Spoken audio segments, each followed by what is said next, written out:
You're welcome back. Here on the couch with me, we have our final guest, and of course, he is a very fantastic person. They had to name him so. Welcome into the studio with us here, actor Iremide Adeoye. He's a creative with an interest in film, fashion, entertainment, content creation, PR. I mean, hey, the guy's rap sheet is very long.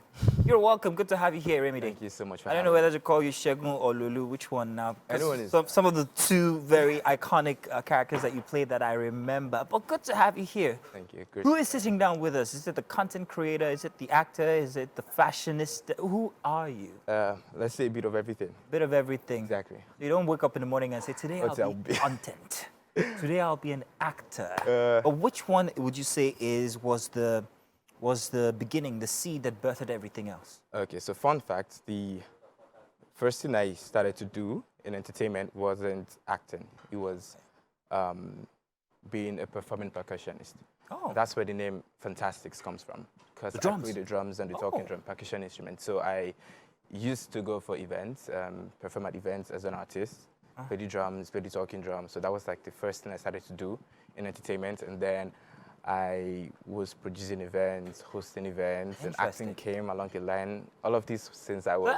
that's very interesting. So there's so much we don't know about you. If you're a percussionist, then that must mean that, I mean, that's something I believe percussionists are. It's an inbuilt type of thing. You have to feel the rhythm of whatever it is. So, because that's what everything else is underlaid or aligned with. So that's fantastic. Fantastics, you heard it first here, actually comes from his ability to play the drum. Let's talk about your fashion, however. Fantastic. First off, I remember what you wore for the AMVCAs. Ooh. So how did the public, how did the Twitter and Instagram react to your very corseted dress? Well, I don't know. Okay, so my outfit had a bit of drama to it because I didn't wear what I was supposed to wear. There was a wardrobe malfunction that led into... So it was few days to the event, and then I told my designer, you know what, just add this and add that, let's do this one instead. And of course, I was expecting a few reactions from people. What were the reactions like? Surprisingly, people did like it. Okay, good. A few, what are you wearing? But a lot of, this is nice. It's like you're the poster child for androgynous dressing.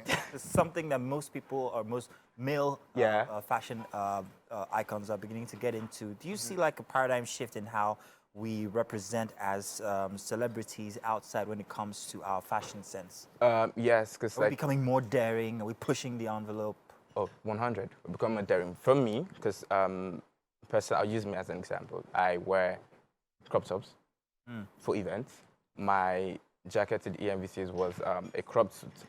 And it's not usual that you would see most guys wear to events like the EMVCs. Most people just wear maybe a normal tux. Okay. But I wanted that men can wear this too and still eat regardless. And initially, it was supposed to even have more drama. It was supposed to be a backless. What, red high heel shoes? I wore heels actually, but just heel boots, but not high heels like that. Well, let's take a detour into your acting. Fantastic actor, let me see. I mean, you played Segun very well. I also read up on the fact that you had to take some back lessons to be Segun. Can you talk us through constructing that character from the guy we see here who's very, you know, this guy to that guy who's a street dweller, you know, a downfall surfer and all of that. Tell us about that construction. Okay, so for me as an actor, I am 100 invested in my characters because I am so particular about the characters that I play. And since I started to take my career more seriously, I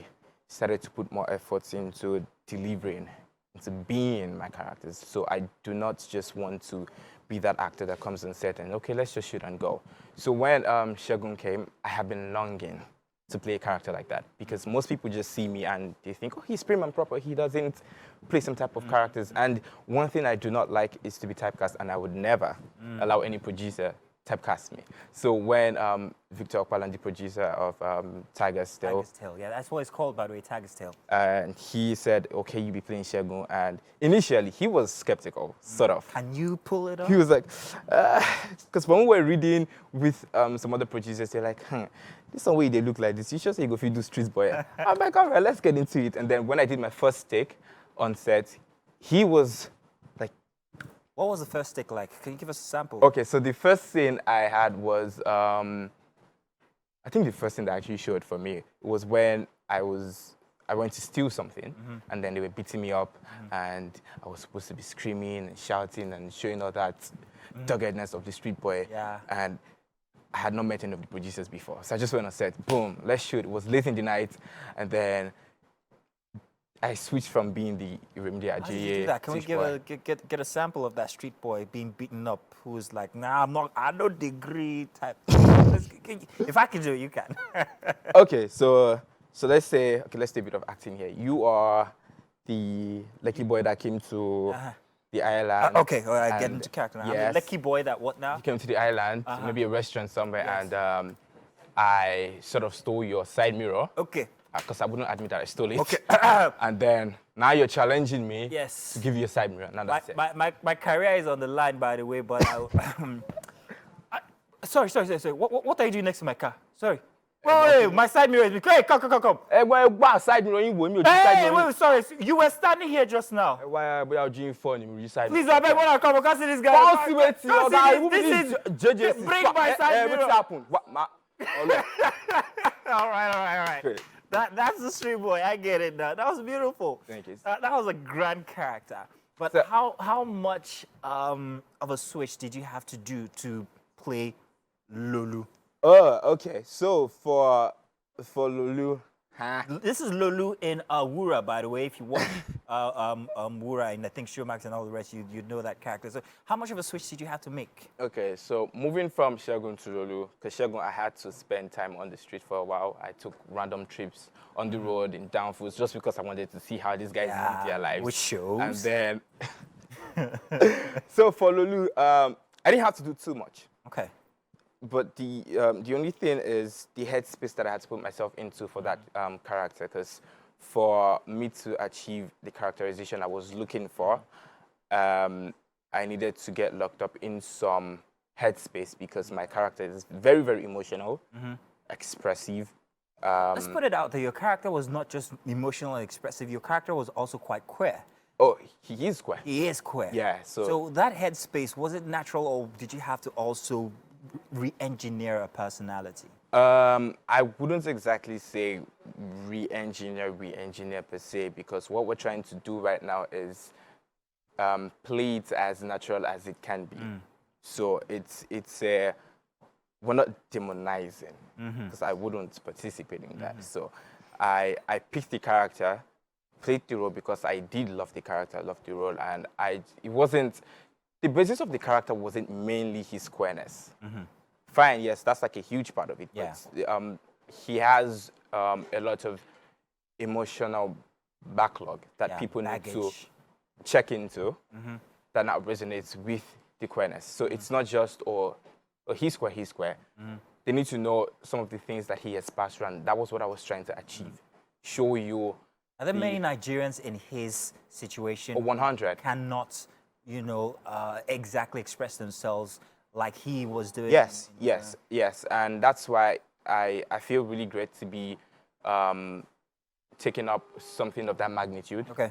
Displaying the realities of thousands of people. So you empathize with the character? Yeah, because after I played Lulu, I have gotten several mails, several DMs of people just coming to me and pouring out their hearts and saying, thank you for telling my story.